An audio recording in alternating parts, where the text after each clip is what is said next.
وہ جانتا ہے تمہاری خاموش اذیت کو، وہ جانتا ہے تمہاری درد بھری سسکیاں، وہ جو تمہارے دل کی دھڑکنوں کی آواز سے واقف ہے، تو وہ تمہاری ہر کہانی کی باریکی کو بھی جانتا ہے، اور وہ جانتا ہے کہ کس وقت تمہیں کس چیز کی ضرورت ہے۔ اس پر یقین رکھو، وہ تمہارا مخلص دوست ہے۔ تمہاری زبان ایک ہی دعا بار بار دہرانے سے نہیں تھک رہی، یہ قبولیت کی نشانی نہیں تو اور کیا ہے۔ دل کو ایک امید کہ ہاں اللہ ضرور سنے گا، یہ قبولیت کی نشانی نہیں تو اور کیا ہے۔ صبر کریں، اگر آزمانے والا اللہ ہے تو آزمائش سے نکالنے والا بھی ہمارا اللہ ہے۔ جب دکھ بہت زیادہ ہو جائیں تو حل صرف اللہ کا ذکر ہوتا ہے، اسے تعلق مضبوط کیجیے، مسئلے حل ہوں یا نہ ہوں، لیکن زندگی پرسکون ہو جائے گی، اور پھر اللہ راستے بھی نکال دے گا۔ اللہ تمہیں کمزور اس لیے نہیں کرتا تاکہ تمہیں سزا دے سکے، بلکہ وہ تمہیں اس لیے تھکا دیتا ہے تاکہ تم جان سکو کہ تمہاری ساری طاقتیں صرف اللہ کے ساتھ ہیں۔ وہ تمہیں گرا کر ہی سنبھلنے کا ہنر سکھاتا ہے۔ اور یہ بات ذہن نشین کر لو کہ کسی بھی چیز کا ملنا ناممکن نہیں ہوتا، جو چھین لیا گیا ہو بہو ویسا ہی دوبارہ مل بھی سکتا ہے، جو اب تک نہیں ہو سکا وہ ایک دعا سے ہو بھی سکتا ہے۔ بس صبر کرو اور پھر دیکھنا تمہیں تمہارے صبر کا پھل یوں ملے گا کہ تم غم کی ساری کڑواہٹ بھول جاؤ گے۔ سوچ کو بدلو، ستارے بدل جائیں گے، نظر کو بدلو، نظارے بدل جائیں گے۔ کشتیاں بدلنے کی ضرورت نہیں، سمتوں کو بدل لو، کنارے بدل جائیں گے۔ قسمت تو اللہ نے لکھی ہے، پھر غلط تو ہو ہی نہیں سکتے۔ ہمیں تو رب پہ یقین رکھنا ہے، قسمت کو کبھی برا نہیں کہنا۔ دیکھنا تمہارا یہ یقین بہت جلد خوشخبری لائے گا، اللہ تمہاری ہر دعا قبول کر لے گا۔ جب اللہ دل میں کوئی چیز ڈالتا ہے تو نصیب میں بھی کہیں نہ کہیں اس چیز کی جگہ ضرور لکھتا ہے۔ جو اللہ نے تمہارے لیے لکھ دیا ہے وہ امتحان کے لیے تم سے دور تو جا سکتا ہے، لیکن کسی اور کو کبھی نہیں مل سکتا، اور جسے دعا میں مانگا جائے اسے تمہارا نصیب بھی تم سے نہیں چھین سکتا۔ وہ ہر حال میں تم تک پہنچ کر رہے گا۔ دعاؤں کا حصہ تو سب بن جاتے ہیں، مگر ہمیشہ دعاؤں کا حصہ بنے رہنا ہر کسی کے بس کی بات نہیں۔ کبھی کبھی انسان بہت بے بس ہو جاتا ہے، چاہ کر بھی اسے خاموش رہنا پڑتا ہے۔ وہ صبر سے کسی معجزے کا انتظار کرتا ہے، نم آنکھوں سے اپنے رب کی رحمت کا منتظر ہوتا ہے، اور پھر قرآن پاک سے اللہ کا جواب آتا ہے، اور جلد ہی آپ کا رب آپ کو اتنا دے گا کہ آپ خوش ہو جاؤ گے۔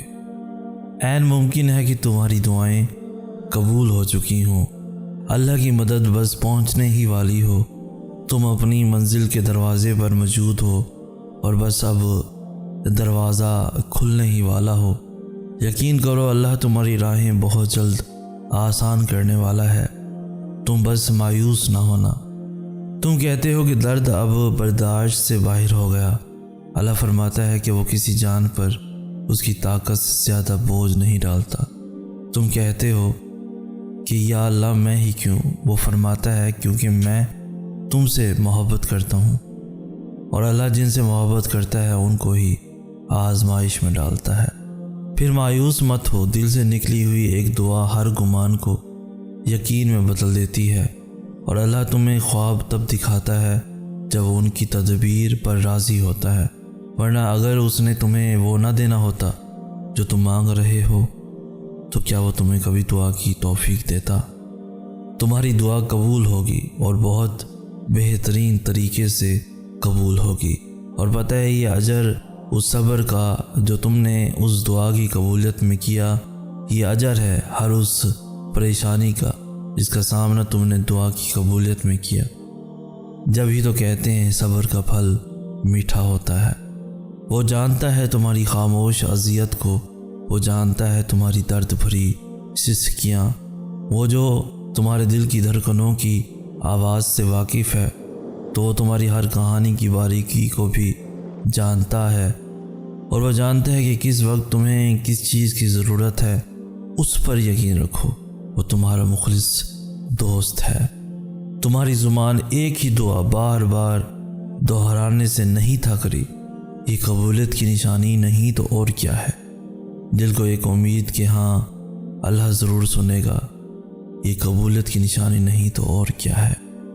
صبر کریں، اگر آزمانے والا اللہ ہے تو آزمائش سے نکالنے والا بھی ہمارا اللہ ہے۔ جب دکھ بہت زیادہ ہو جائیں تو حل صرف اللہ کا ذکر ہوتا ہے، اسے تعلق مضبوط کیجیے، مسئلے حل ہوں یا نہ ہوں، لیکن زندگی پرسکون ہو جائے گی اور پھر اللہ راستے بھی نکال دے گا۔ اللہ تمہیں کمزور اس لیے نہیں کرتا تاکہ تمہیں سزا دے سکے، بلکہ وہ تمہیں اس لیے تھکا دیتا ہے تاکہ تم جان سکو کہ تمہاری ساری طاقتیں صرف اللہ کے ساتھ ہیں۔ وہ تمہیں گرا کر ہی سنبھلنے کا ہنر سکھاتا ہے۔ اور یہ بات ذہن نشین کر لو کہ کسی بھی چیز کا ملنا ناممکن نہیں ہوتا۔ جو چھین لیا گیا ہو بہو ویسا ہی دوبارہ مل بھی سکتا ہے، جو اب تک نہیں ہو سکا وہ ایک دعا سے ہو بھی سکتا ہے۔ بس صبر کرو اور پھر دیکھنا تمہیں تمہارے صبر کا پھل یوں ملے گا کہ تم غم کی ساری کڑواہٹ بھول جاؤ گے۔ سوچ کو بدلو، ستارے بدل جائیں گے، نظر کو بدلو، نظارے بدل جائیں گے۔ کشتیاں بدلنے کی ضرورت نہیں، سمتوں کو بدل لو، کنارے بدل جائیں گے۔ اللہ پاک تمہاری زبان کو مانگنے کی ہمت تب دیتا ہے جب وہ تمہاری دعاؤں پہ راضی ہونا چاہتا ہے۔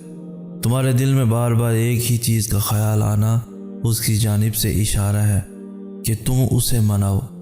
وہ تو ان دعاؤں کے لیے بھی وسیلے بناتا ہے جو تم نے اس سے کبھی مانگی ہی نہیں ہوتی، پھر وہ ان دعاؤں کو کیسے ادھورا چھوڑ سکتا ہے جنہیں تم تڑپتے ہوئے اس سے بار بار مانگتے ہو۔ اس دیری سے مت گھبراؤ، بس اتنا یاد رکھو کہ جو کام اللہ کی رضا کے لیے کیا جائے وہ عبادت ہے، پھر چاہے وہ انتظار ہو، یقین ہو، صبر ہو یا دعا ہو۔ ٹوٹے ہوئے دل سے نکلی ہوئی صدا کبھی خالی نہیں جاتی، اور عبادت کا صلہ کبھی رائے گاہ نہیں جاتا۔ تو پھر یہ سب جانتے ہوئے بھی تم کیوں اسے مانگتے ہوئے تھک گئے ہو؟ جو تمہیں دیتے ہوئے نہیں تھکتا۔ تمہاری دعائیں ہی تمہارا یقین ہے کہ اللہ ضرور دے گا، اور کن محبت ہے اس کی کہ وہ دے دیتا ہے۔ اب قبولیت کے ذریعے اس کے ایک حکم پہ رکے ہیں، اور اس کا حکم صرف تمہاری ایک پکار کا منتظر ہے۔ دعائیں تو سب کی قبول ہو جاتی ہیں، پر خاص دعاؤں کی قبولیت کا راز تو اللہ نے سجدے میں چھپا رکھا ہے، اور سجدے تک ہر ایک کو رسائی حاصل نہیں ہو پاتی۔